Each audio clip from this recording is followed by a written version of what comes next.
किसान आंदोलन का मुख्य चेहरा रही वरिष्ठ कांग्रेस नेत्री पूनम पंडित जी पहुंची हैं आज गुड़गांव राज बब्बर जी के समर्थन में। तो मैडम स्वागत है। Thank you. तो इस बार 400 पार का नारा भारतीय जनता पार्टी दे रही, आप कहाँ देख रहे हो अपने आप को? 400 पार के लिए तो उनको बांग्लादेश और पाकिस्तान दोनों जगह से चुनाव लड़ना होगा, तब जाके 400 पार बैठेगा।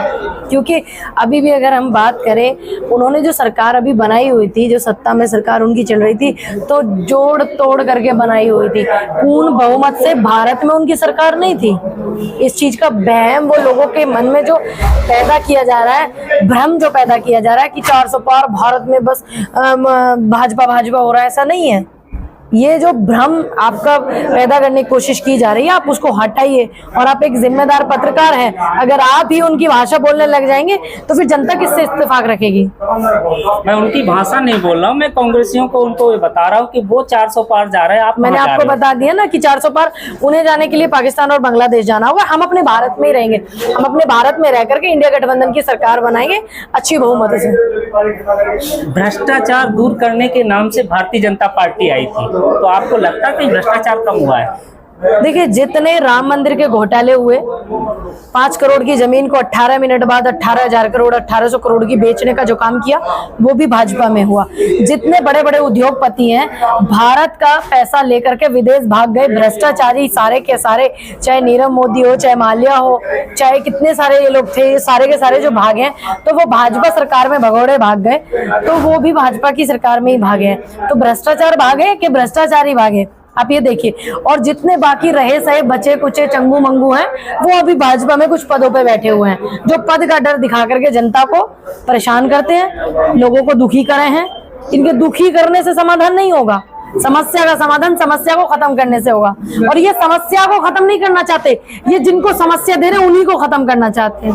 तो ऐसे नहीं होता ना बॉस। कांग्रेस मुक्त भारत का सपना देखने वाले और आधे कांग्रेसी नेता उनके पार्टी में है, तो ये तो कांग्रेस युक्त बीजेपी हो गई। देखिए, आप ये बताइए मुझे, कांग्रेस मुक्त भारत का सपना कौन देख रहा है? जितने भी नेता हैं भारतीय जनता पार्टी के पास में, वो कौन है?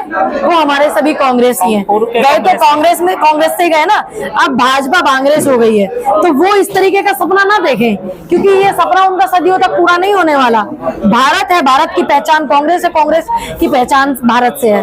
तो ये सपना इस तरीके के उलूल जुलूल सपने ना देखें। कहते हैं ना, वो हसीन सपने मुंगेरी लाल के, तो वो सपने देख रहे हैं। जिस तरह से विपक्ष को परेशान किया जा रहा है ईडी और सीबीआई के माध्यम से, कहीं ना कहीं आपको कुछ लगता नहीं कि कांग्रेसियों की आवाज में वो दम नहीं? देखिए, ऐसा नहीं है। अब मैं आपको यहाँ रोकूंगी, ऐसा नहीं है। या तो वो कांग्रेस ही नहीं है जिसकी आवाज में दम नहीं है, या तो वो कांग्रेस ही नहीं है।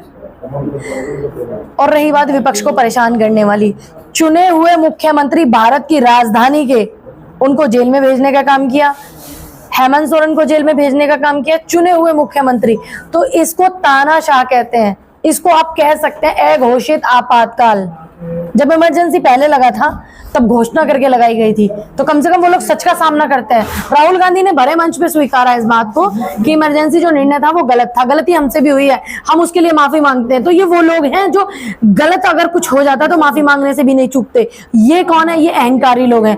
ये जानबूझ करके गलत करते हैं। पुलवामा कांड इन्होंने कराया और जनता पे डंडे इन्होंने बजवाए, किसानों पे लठ इन्होंने बचवाए, देश का स्वाभिमान सम्मान बचाने वाली बेटियों को बॉर्डर पे दिल्ली में बैठा करके जंतर मंतर पे उनके कपड़े, उनके हाथ पैर इन्होंने खिंचवाए, और फिर उसी सांसद को साथ लेकर के घूम रहे हैं। और टैनी ने ट्रैक्टर चलाए, उनके लड़के ने, उनको देखो अपने साथ लेकर के प्रधानमंत्री जी घूम रहे हैं। तो ये वो लोग हैं, तानाशाह करने के बाद भी झुकते नहीं है। अगर कोई चूक से गलती हो जाए तो हमारे नेता, हमारी विचारधारा वो है कि हमने अपनी गलती को अच्छे से स्वीकारा है। तो इसका मतलब जो इस बात को कहते हैं कि कमजोर हो गई है, बोलने से डरते हैं, तो या तो वो कांग्रेस ही नहीं है। ठीक है, बोलने से कौन डरेगा? जिसने कुछ कमाया होगा, जिसके अंदर खुद भ्रष्टाचार होगा, जिसको चीजों का डर होगा। मेरे जैसे नौजवान को तो कभी बोलने से डर नहीं रहा। आप देख रहे हैं पिछले 4 साल से मैं तो एक्टिव हूँ। जो गलत है मैं गलत को गलत बोलती हूँ, सही को सही बोलूंगी। कांग्रेसियों में एकता कब आएगी?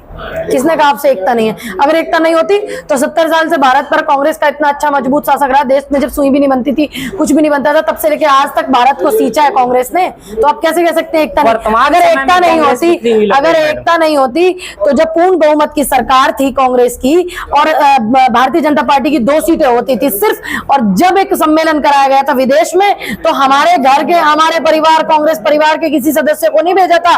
कवि कुलवंश के बड़े विख्यात कवि पंडित अटल बिहारी वाजपेयी जी को भेजा था नेहरू जी ने।